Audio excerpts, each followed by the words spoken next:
Neste início de semana, a imprensa brasileira descobriu e já está divulgando nos principais veículos de comunicação, nos jornais que a gente conhece, que a Precisa Medicamentos, aquela empresa do Francisco Maximiano, que tem um contato bastante estranho com o líder do governo, Ricardo Barros, a empresa que fez a negociação com o laboratório Bharat Biotech pro Ministério da Saúde das vacinas Covaxin, diga-se de passagem com superfaturamento, que essa empresa teve uma valorização de seus contratos desde o primeiro dia de Bolsonaro na presidência. E até o momento, essa valorização foi de 6.000%. E diante de tantas evidências e dessas suspeitas que a gente tem divulgado nos últimos dias, que a imprensa tem divulgado nos últimos dias, fica a seguinte dúvida: se o Bolsonaro vai ser condenado ou se essa história toda vai terminar em pizza? E para responder a vocês, eu fiz uma pesquisa ampla, e essa pesquisa passou por duas fases, a primeira delas de contexto, ou seja, para tentar entender casos semelhantes e os resultados que esses casos tiveram. E a segunda fase é jurídica, ou seja, dentro do direito brasileiro, o que pode acontecer com o Bolsonaro, quem vai condenar o Bolsonaro se acontecer. E a gente começa com a resposta que o Bolsonaro deu. No geral, o Bolsonaro disse que não há corrupção no caso da Covaxin, porque, segundo o Bolsonaro, o governo não gastou R$1 e não recebeu uma dose da Covaxin. Nas palavras do Bolsonaro, não há corrupção porque o contrato não foi aperfeiçoado. O que não é verdade. Se a gente vai para o Código Penal, no artigo 317 e 333, o 317 diz respeito à corrupção passiva e o 333 à corrupção ativa, onde é suficiente para a corrupção passiva a solicitação e na corrupção ativa que a autoridade apenas ofereça algo. Além do fato de que o Bolsonaro sequer pode alegar imunidade diante disso tudo. Porque a imunidade do presidente, que segundo a Constituição é formal, ela vai até o ponto onde o crime é de responsabilidade ou especificamente diz respeito à função do presidente como chefe do executivo, o que aconteceu. E esse caso Covaxin já refletiu no exterior. A gente tem matérias na imprensa internacional através da Reuters, através da Bloomberg, do The Wire e do Business Today. E no Brasil, a repercussão é muito grande também. A Ibovespa, a Bolsa Brasileira, caiu 4.000 pontos aproximadamente, mais de 2%. Em um único dia foi quase 2%, em 2 dias 2%. E o Bolsonaro reagiu e testou a sua popularidade. O que ele fez? Acionou os outros defensores do governo, influenciadores, os próprios filhos, os outros políticos, e convocou manifestações no domingo. E vejam o resultado das manifestações.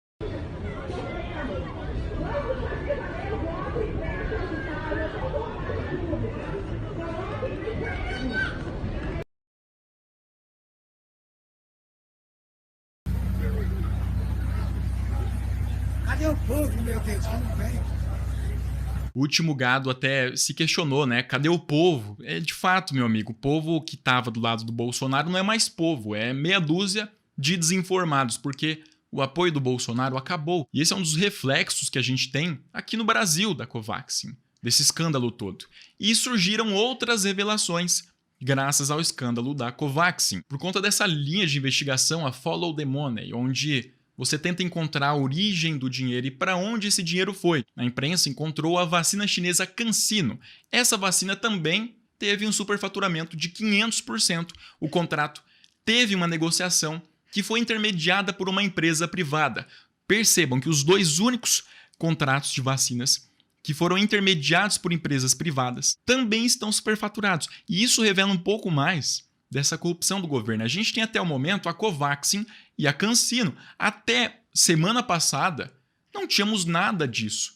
E em uma semana que apareceu para a imprensa todo esse escândalo da Covaxin, que foi na quinta-feira, de quinta-feira para cá apareceu outro e a gente já tem 2. Nos próximos dias é uma questão de tempo até que apareçam outros, até porque o da Covaxin é de fevereiro.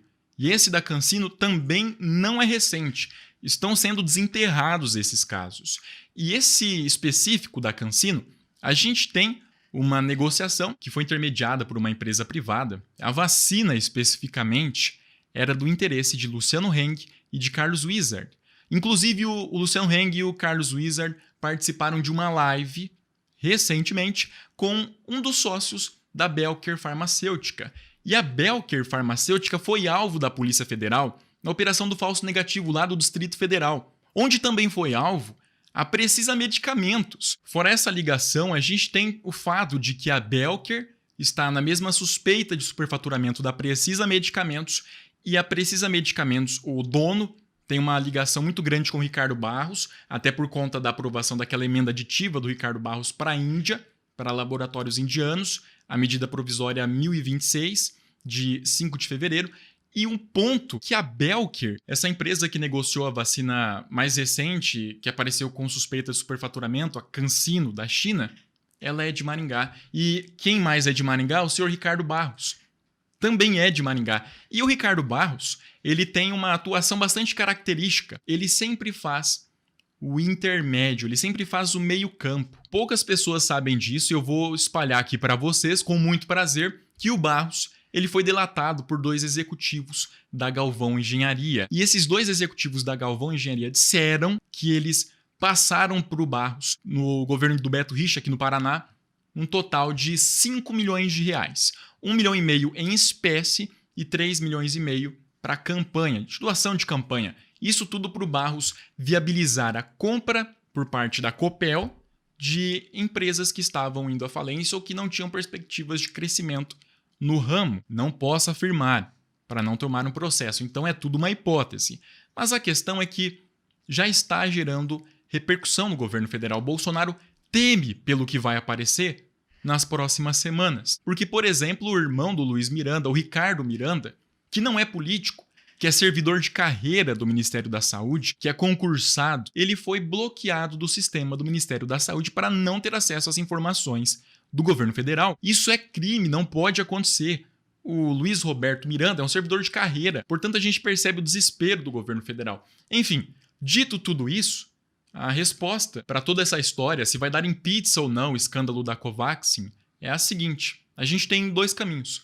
O primeiro deles é o jurídico e o segundo deles é o político, sendo que podem acontecer sim os 2, a condenação de Bolsonaro e toda a perda política dele. No âmbito jurídico, o que a gente tem é uma possibilidade muito grande de condenação de Bolsonaro no STF. Acontece que o STF é judiciário e, sendo assim, precisa ser acionado, porque o judiciário não pode agir por conta própria, precisa ser provocado, isso é básico no direito. Mas como é que um julgamento, nesse caso, contra o Bolsonaro pode chegar ao STF? No primeiro momento pode acontecer por uma pessoa qualquer.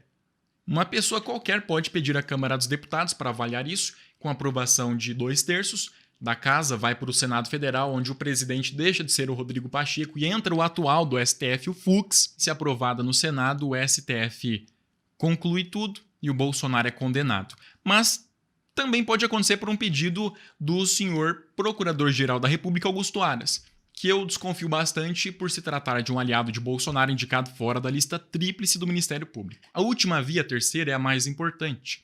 É por meio da CPI. E para quem comentar que a CPI não pode fazer isso, porque o fato inicial, que é um fato determinado de abertura da CPI, não é especificamente os escândalos das vacinas superfaturadas, eu respondo que não precisa. O ponto aqui, e a gente tem que estudar processo legislativo para entender, o ponto é que a CPI pode sim investigar esse escândalo das vacinas de superfaturamento e enviar a relatoria para o STF depois dos dias previstos para encerrar a comissão parlamentar de inquérito. Por quê?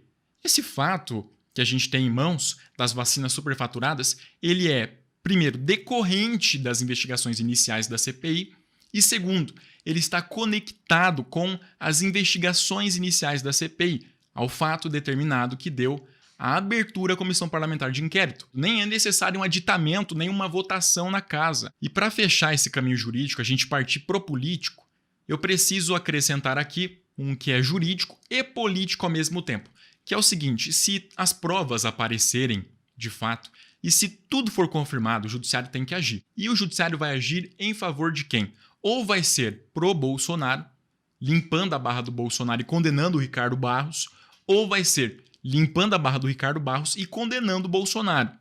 Porque, segundo o Luiz Miranda e segundo o servidor do Ministério da Saúde, o Ricardo Miranda, o Bolsonaro ele disse que é tudo culpa do Barros. Se o Bolsonaro não fez nada ou se ele incentivou alguma coisa, a gente tem prevaricação. E se o Ricardo Barros realmente é o responsável, a gente tem uma corrupção ativa da outra parte. Ou o Ricardo vai sair condenado, diante do que a gente tem como evidência, ou o Bolsonaro. Mas o Ricardo Barros não é uma figura que entrou para a política ontem, que começou a construir os seus contatos. O Ricardo Barros é muito antigo. E numa aposta que eu faria entre o Bolsonaro e o Barros, certamente de que o Bolsonaro, eu diria que o Bolsonaro seria condenado. Até porque ele tem que agradar ao Centrão para não cair, ele é refém no momento.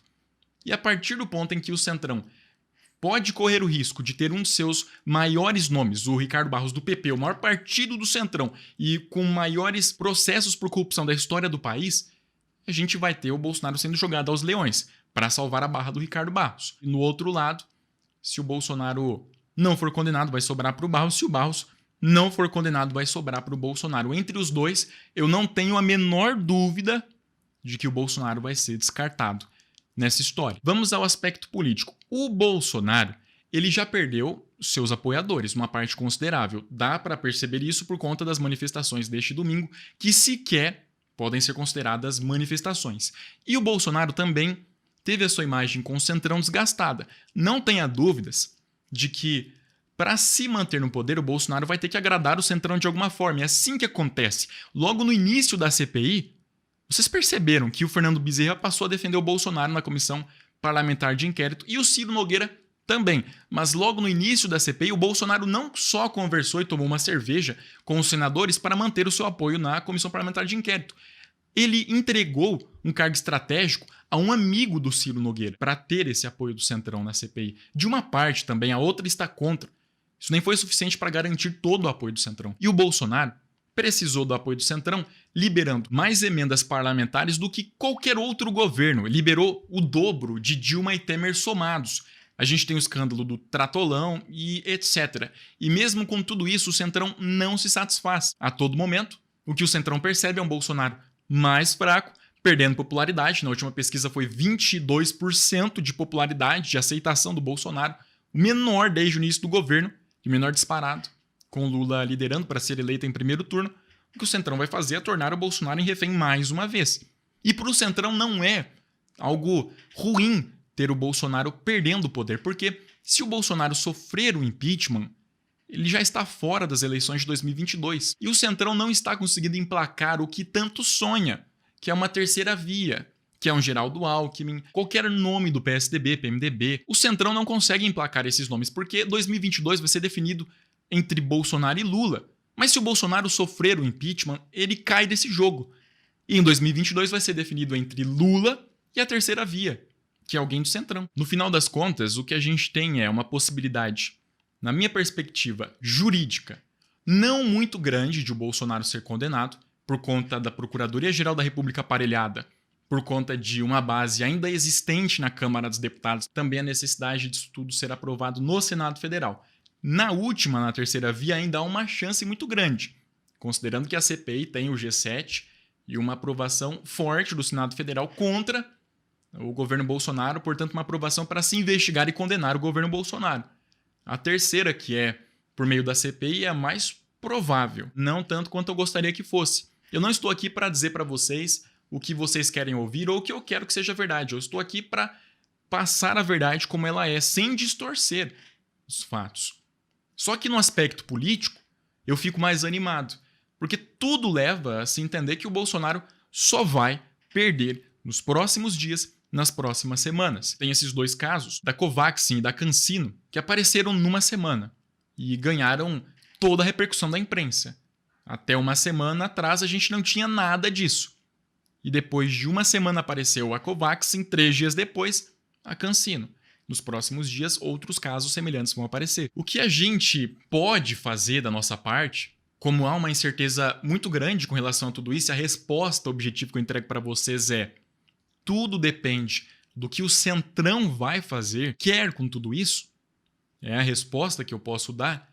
O que a gente pode fazer nos próximos dias é a nossa parte, que é a manifestação popular. Manifestações foram marcadas para o dia 3 de julho e a presença da oposição nas ruas vai mostrar para o Centrão, como mostrou para a imprensa, que a maior parte do povo já está contra o governo e não só contra, mas não suporta o governo. A única coisa que a gente pode fazer agora é se manifestar. O dia 3 está chegando e as manifestações populares não podem ser subestimadas. Foi através disso que o povo conseguiu derrubar o Collor, que o povo conseguiu derrubar a ditadura militar, que o povo conseguiu derrubar outros governos. Nas primeiras manifestações nós tivemos um número muito grande de pessoas, e na segunda nós tivemos 750 mil pessoas, quase 1 milhão nas ruas, de acordo com a própria polícia militar, que tentou reprimir as primeiras, mas que nas segundas deixou isso quieto para não ficar feia a coisa. A imprensa tentou se omitir quanto às primeiras manifestações, mas na segunda ficou totalmente a favor e divulgou onde conseguiu. Portanto, vamos para as ruas, vamos nos manifestar. Dia 3 de julho é a data. Não se esqueça, quem puder, vá para as ruas em defesa do povo. E compartilhem este vídeo. Não custa nada diante de toda essa pesquisa. Eu tirei as chamadas sensacionalistas porque vocês disseram que assim é melhor para compartilhar. E eu tirei essas chamadas e o canal perdeu bastante visibilidade. Eu não posso deixar que isso continue acontecendo. Eu dependo de vocês. E não é nem de uma ação que custa dinheiro. É só de compartilhar, que é de graça. Inscreva-se no canal para a gente atingir logo 400 mil seguidores. E deixe o gostei neste vídeo. Vamos para a próxima publicação que vai acontecer daqui a algumas horas. Eu aguardo vocês neste canal.